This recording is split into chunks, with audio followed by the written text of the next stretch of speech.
I'm Kathy with a C. And I'm Kathy with a K. And this is Killer Destinations. Today's destination is Georgetown, Indiana. Originally settled by pioneers in 1805, this town of fewer than 4,000 residents remains a charming, family-oriented community. Its historic district, which reflects its evolution from an early 19th century agricultural settlement to a mid-20th century residential and commercial community, is listed on the National Register of Historic Places.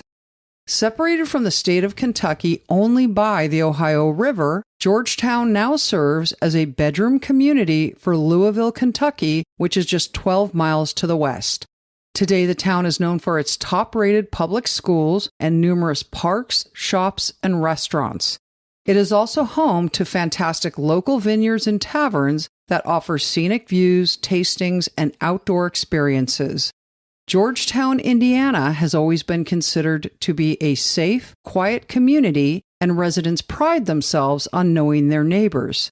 But in 2000, one local resident learned the hard way what happens when those who know you turn on you.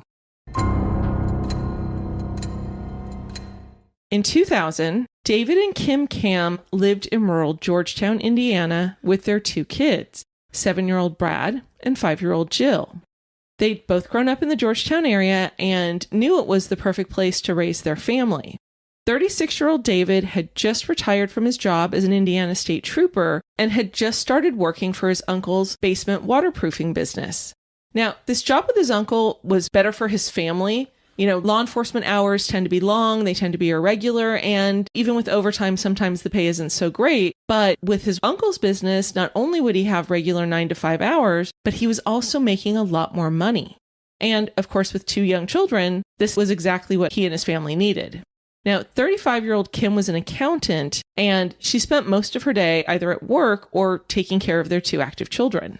David and Kim had been married for 11 years, and at this point, the two had settled into enjoying their family and their lives together, but things hadn't always been easy for them. 6 years earlier, the future of their family was hanging by a thread.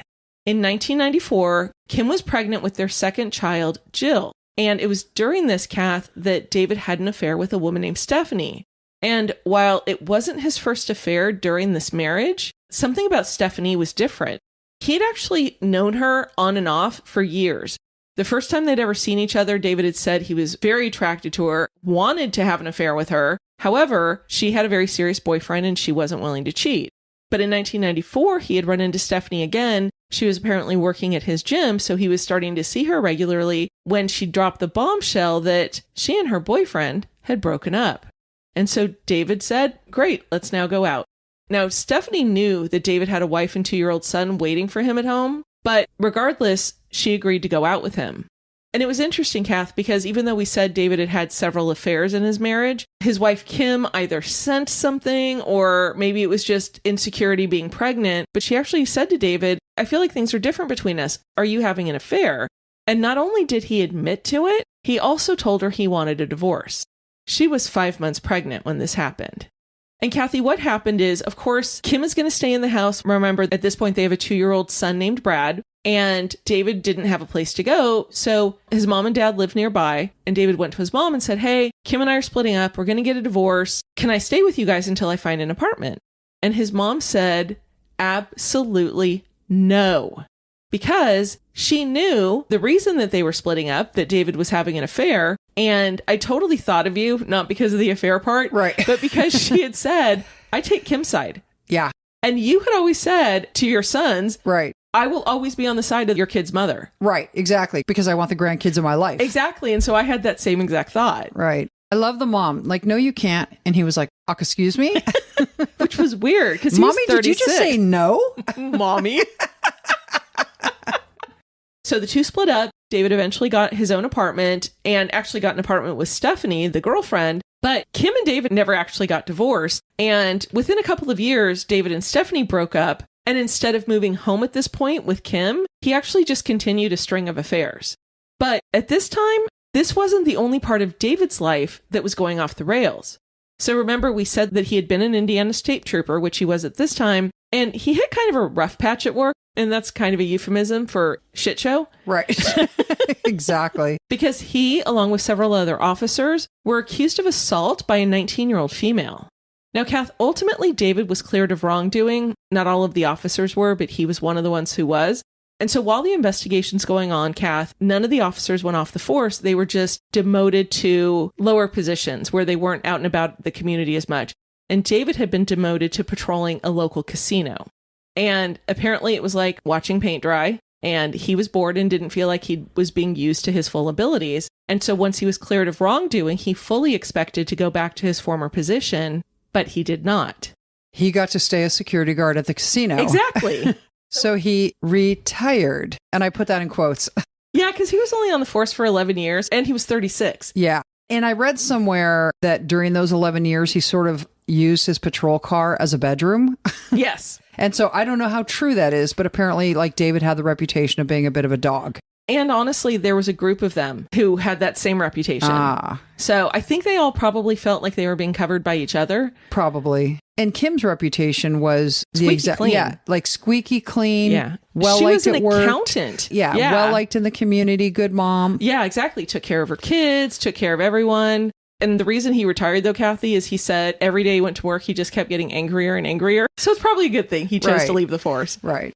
So despite the fact that David missed the birth of his daughter, Jill, and actually, Kathy, even though he wasn't at the birth, his parents were.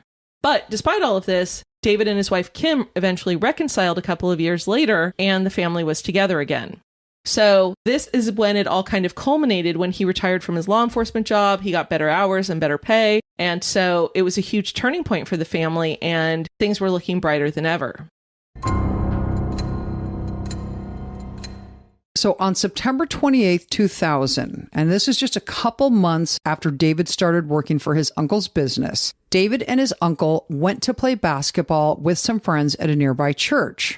He was there till about 9:30, and when he came home that night and opened his garage door, his headlights fell on something that his brain could not comprehend. His wife, Kim, was lying barefoot in her underwear on the garage floor next to her Ford Bronco, and it looked like she was laying in a pool of blood. So David freaks out, runs over, and notices her socks were next to her body, but her shoes have been neatly placed on the hood of his car. Those are total cop instincts, right? Like those observations. Those things, exactly. Right. So he's freaking out. He's kneeling over her and he's screaming her name over and over, but she doesn't respond. And he looks in her eyes and he sees a blank, empty stare, and he knows that she is dead. And it appeared to him that she had been shot in the head. So again, he's freaking out. He looks inside the car for his kids and he sees them. He sees little Jill, 5-year-old Jill, who is strapped in her car seat, but her head is slumped over her lap, and her hair was matted with blood. Beyond her, draped over the driver's side seat, was Brad, and it looked like he had been trying to get away from his assailant. David reaches past his daughter, grabs his son, lays him down on the garage floor next to Kim, and begins performing CPR. And he is freaking out, he is panicking, but he is doing his best. At some point, David realizes it's futile, but he doesn't call 911. What he does is he calls his former Indiana State Police post and begs everybody, now, come now. I need people here. Get here. Send everybody. My wife and kids are dead. And he is freaking out on the phone. So they promise him, we're coming, we're coming, we're coming. Then David runs across the street to his grandfather's house to tell his uncle what had happened. Now, we all know that police are taught to always look into a surviving spouse as a possible suspect. And of course, this situation, even though all these troopers knew David, was no exception. But David really didn't fit the bill for several reasons. Number one, he was from a large and influential family, and he had no obvious motive to murder his wife and children. But most importantly, he had an airtight alibi. David was at the Georgetown Community Church playing basketball at the time his family was killed. Now, granted, it was his uncle who was confirming this alibi to the police on the night of the murder, but the uncle said, listen, there were 10 other guys. Go talk to them.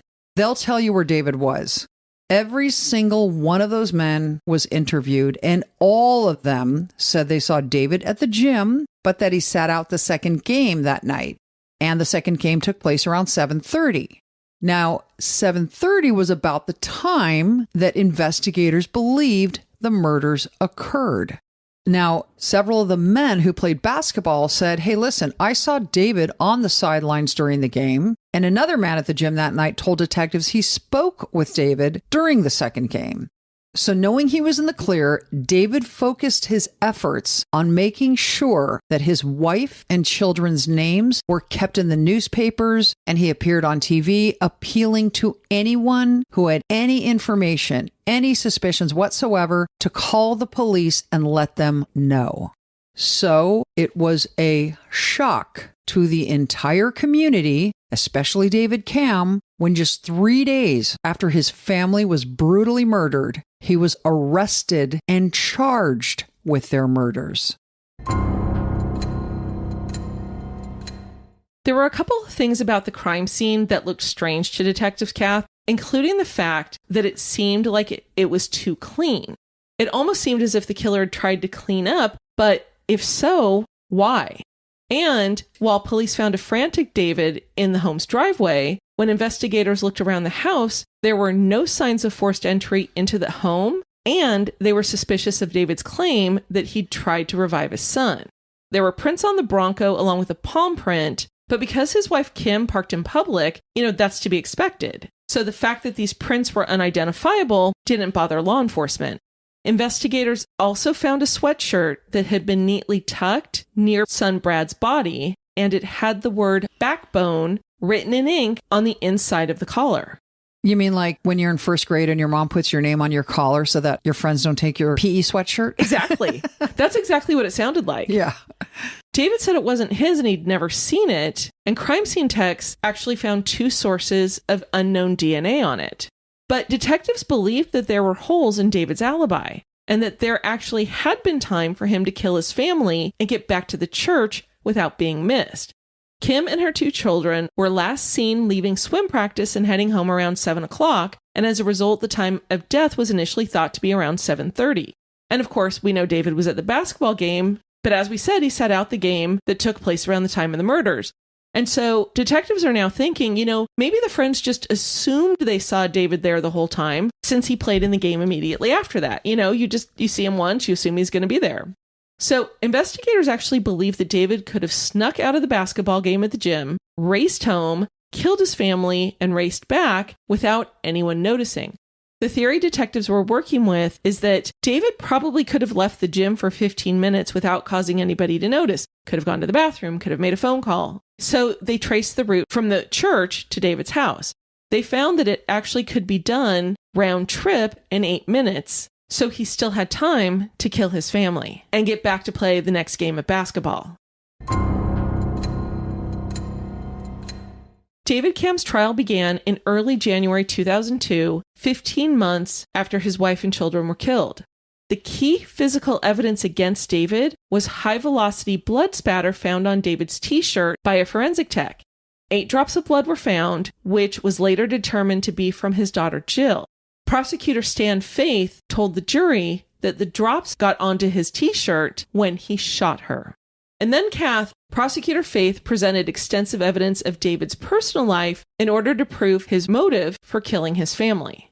And motive isn't something that you have to do. It's not an element of murder, but every prosecutor actually has to do it to explain to the jury why in the universe this husband would kill his family. I would imagine without a motive, they would have a hard time, even with evidence presented, they'd have a hard time saying guilty. Right.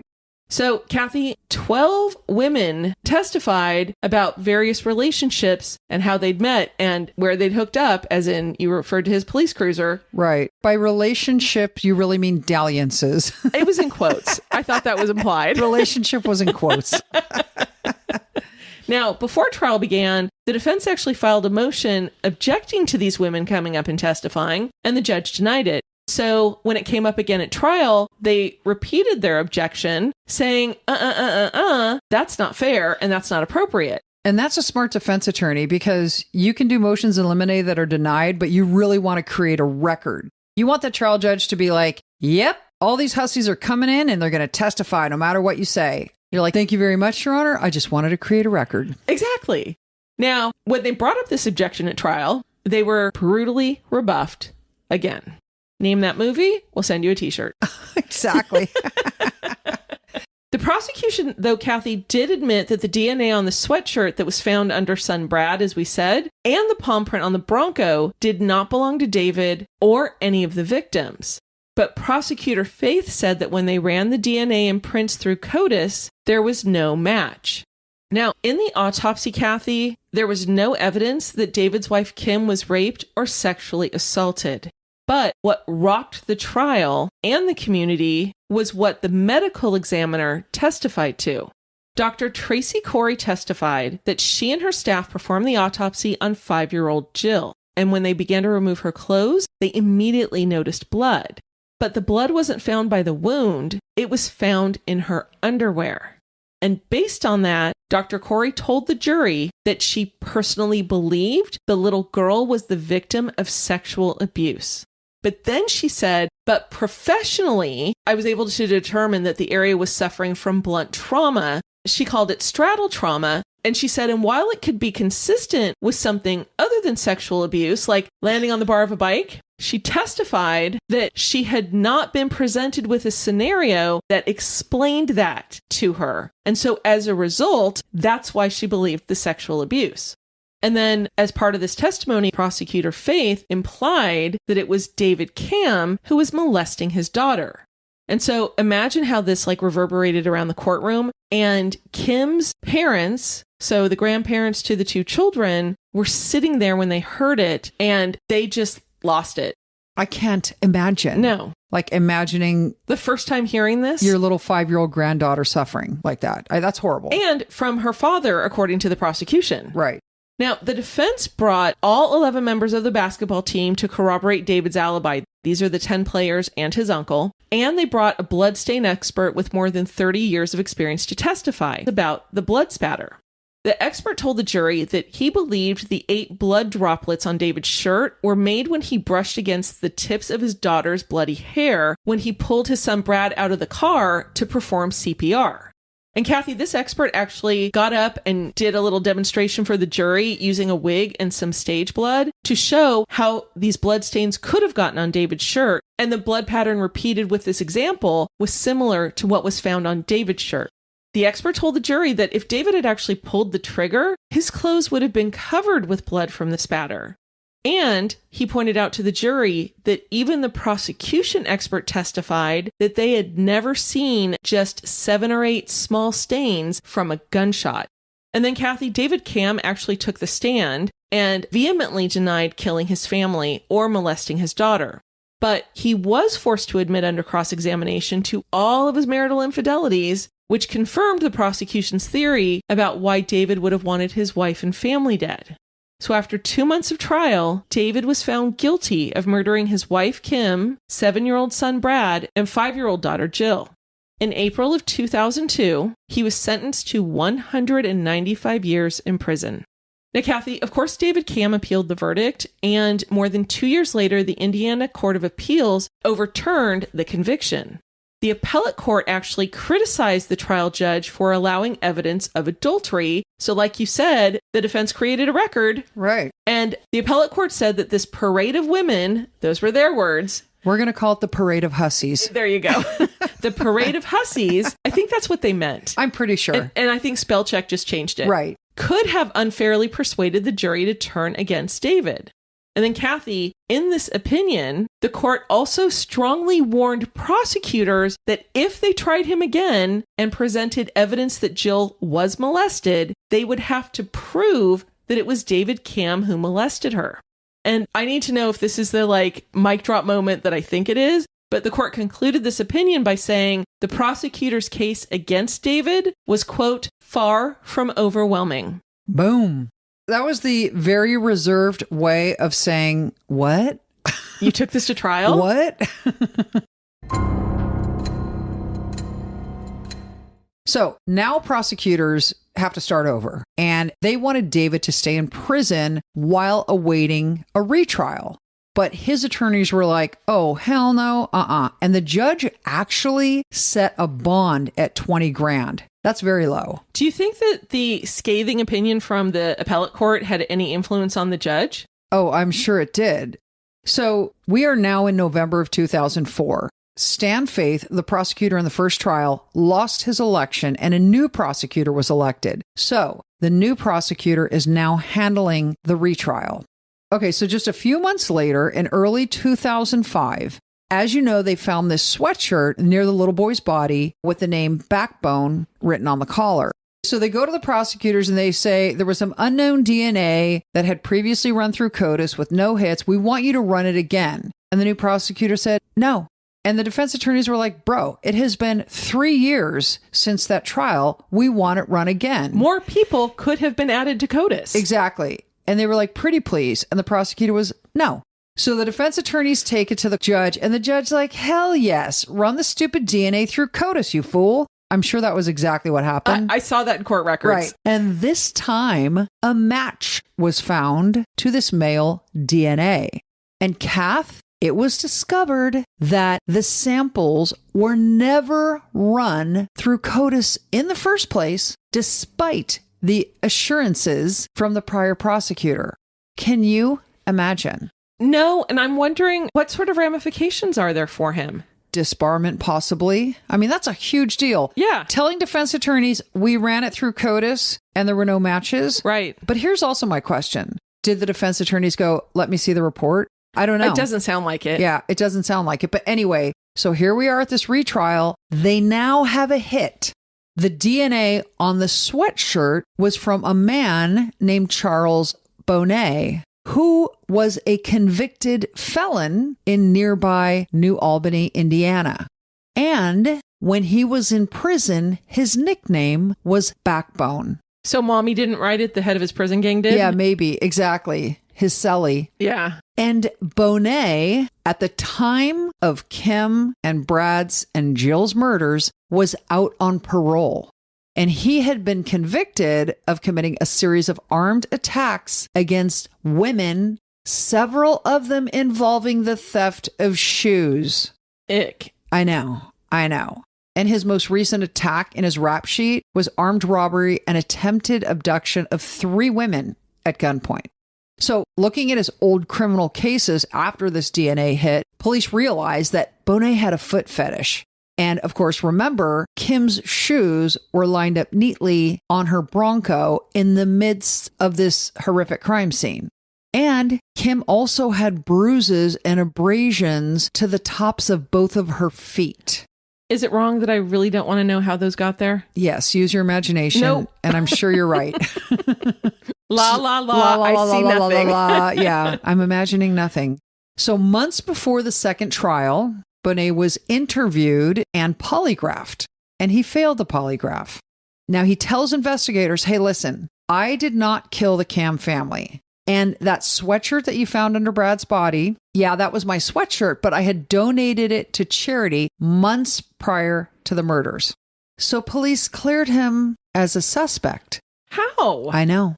However, 2 weeks after that, the palm print found on Kim's vehicle was a match to Bonet, so he was arrested. And following his arrest, he and David Camm were charged as co-conspirators in the murders of Kim and her 2 kids. So David Camm and Charles Bonet are now pending charges for conspiracy and murder. Through the course of Bonet's interviews before he was charged with murder, he tells them, oh, and by the way, that prior prosecutor, Stan Faith, represented me, and I had discussed these murders with him. And here's what happened. After the first case went to trial, remember, Stan Faith was the prosecutor, and he lost his reelection.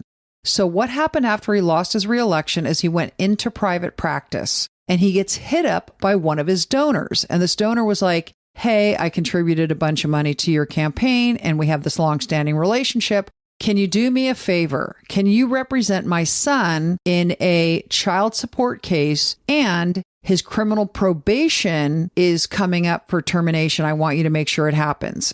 And so Stan was like, sure. So this new client is Charles Bonet. So Charles Bonnet discussed with former prosecutor Stan Faith, the murders of the Camm family. Now, we do not know the entire nature of their conversations, but what we do know is that during the course of this representation, this guy whose nickname was Backbone was discussing these murders while David Camm was sitting in prison awaiting an appeal. So fast forward, we are now in the second retrial. All this ugliness is coming out, and Faith basically is attacked by journalists like, hey, you were a prosecutor and then you represented this guy in private practice, blah, blah, blah, blah, blah. And you lied about running all the information through CODIS. Oh, yeah, exactly. So he was being attacked, and his defense was, I regret it. I deeply regret it. But there was no intentional wrongdoing. And it totally reminded me of Mackenzie Shirilla case.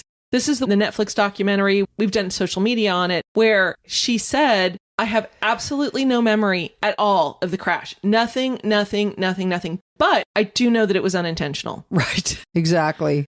So here we are, fast forward. Charles Bonnet goes to trial first. They do not try them together. And he is convicted on conspiracy and murder charges and sentenced to 225 years in prison. So what do they do with this convicted felon? They bring him to David Camm's trial. So David Camm's second trial begins on January 17th, 2006, 4 years after his first trial. So the judge precluded the jury from knowing that Charles Bonnet had already been convicted for conspiracy and murder charges. They probably didn't want the jury to assume that because Bonnet had been convicted, they should convict Camm. Or if Bonnet was convicted, why would they convict Camm? I mean, it honestly could have gone either way. I see what you're saying. But yeah, I see that. But I'm wrong. No. It could go, but you don't know how the jury's going to take that information. It could go either way. I mean, honestly, I would assume the same thing, is that they'd be like, guilty. Right.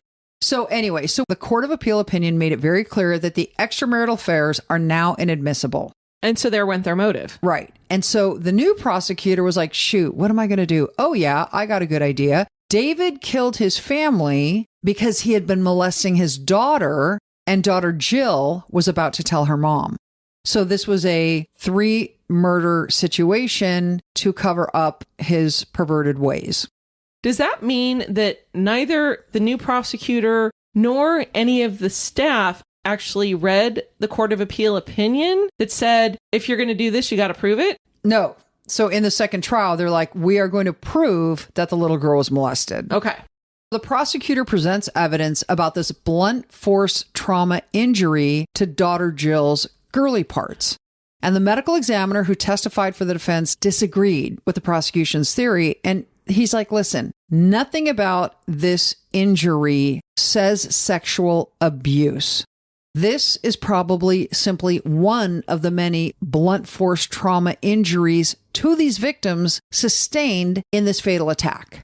So the prosecutor brought Charles Bonnet to the stand to testify against David, and he testified that David Camm was the shooter and that Bonnet came to the house simply to sell him a gun.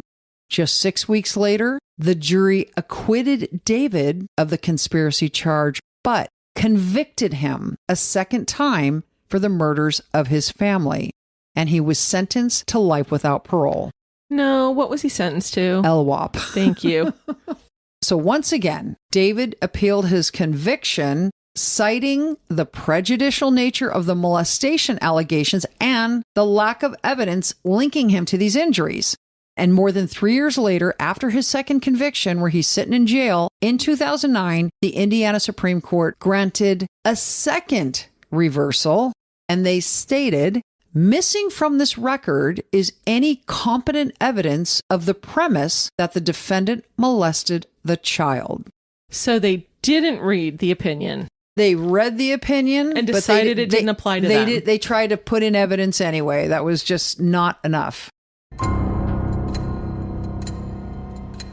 But despite being smacked twice, prosecutors wanted a trial number 3 because they had a new motive. So in August of 2013, this was more than 4 years after his second conviction was overturned, and he was not let out on bail this time. So he stayed in prison the whole time. and it's 13 years after his wife and children were killed. And this time the trial had actually been moved 100 miles north of Georgetown because they wanted to find an impartial jury. The new motive that's being alleged by the prosecution is that David killed his wife, Kim, because he wanted the life insurance payout from policies that had been recently purchased by his wife. Now, Charles Bonnet was also called again to testify against David, and Bonnet accused David of luring him out to the Camm family home before shooting his family. So he's basically saying, you brought me there to sell you a gun, but you knew all along you were going to kill them and then try and blame it on me, even though I'm innocent. Right. And here's the deal. Because David was acquitted of conspiracy, they can't have Bonnet testify that he conspired. So Bonnet is now saying, oh, no, I was lured there. You lured me there to try to create a different suspect. But the defense team, Kathy, actually presented new DNA evidence. It was touch DNA, which we've talked about before, which is basically found from skin cells that are left on an object, even if it has only been touched briefly or casually handled. Now, an expert testified that touch DNA consistent with Charles Bonnet was found on several places on the clothing of both wife Kim and daughter Jill. Bonnet's skin cell DNA was found on Kim's underwear, on the arm of her shirt, on Kim's broken off fingernail, and on daughter Jill's shirt. And what was important about this, for many reasons, but one of the most important reasons that this was done is that the results discredited Bonnet's testimony that he never touched the victims. Now, defense attorneys argued that if Bonnet physically attacked the family, which of course the touch DNA seemed to suggest, it was unlikely that David Camm was the shooter. And of course, prosecutors came back and said, touch DNA is unreliable. It's only reliable when we use it. Exactly. But otherwise, no. Yeah. 2 months later, 49-year-old David Camm, remember he was 36 when this all began, was found not guilty on all charges. And Kathy, I read that he was sobbing so hard that he was gasping for air. Like he just could not get the air in his lungs because he was so overwhelmed with the emotion. Now, through all of these trials and appeals that shot him back every time, his wife Kim's family members always believed that David was the killer. So when this verdict was read, they immediately got up and walked out and didn't speak to reporters, just got in their car and went home. In 2013, so after this trial happened, it was determined that the 3 trials in total had cost Floyd County, where the murders occurred, more than $4 million. And, you know, we hear about trials in LA that cost more than that. But in this small county, the use of this money for the 3 trials forced county officials to eliminate raises for most county employees and repair bridges and roads only in emergencies. I think sometimes we have situations where people just they only see what they want to see, you know? So the prosecutor's like, he did it. We're going to figure out ways to make sure he did it. It's like a sense of competition rather than of seeking of the truth. At the expense of the taxpayers. Right. Oh, sure. But you know what? This teaches me a lesson. Don't cheat on your spouse. That's the freaking lesson in this. Because, anymore. Yeah, exactly. If this guy had a trail of women, he was clearly not a dedicated husband. And an iffy trooper if any of those allegations were true. Right. And so people don't like that. And it doesn't mean you're going to leap to murder, but people obviously believe there was motivation for him to be footloose and fancy free. And if you have moral deficiencies, where does it stop? Right. Yeah. So I could see prosecutors going and going, despite all the crap that happened in this case. Yeah. I mean, and it's horrific crap. It is. So since his acquittal, David Camm has been awarded more than $5 million for wrongful arrest and malicious prosecution. And Kathy, in addition to this, he also received undisclosed settlements from private defendants, which included expert witnesses who provided false or knowingly inaccurate testimony in his earlier trials.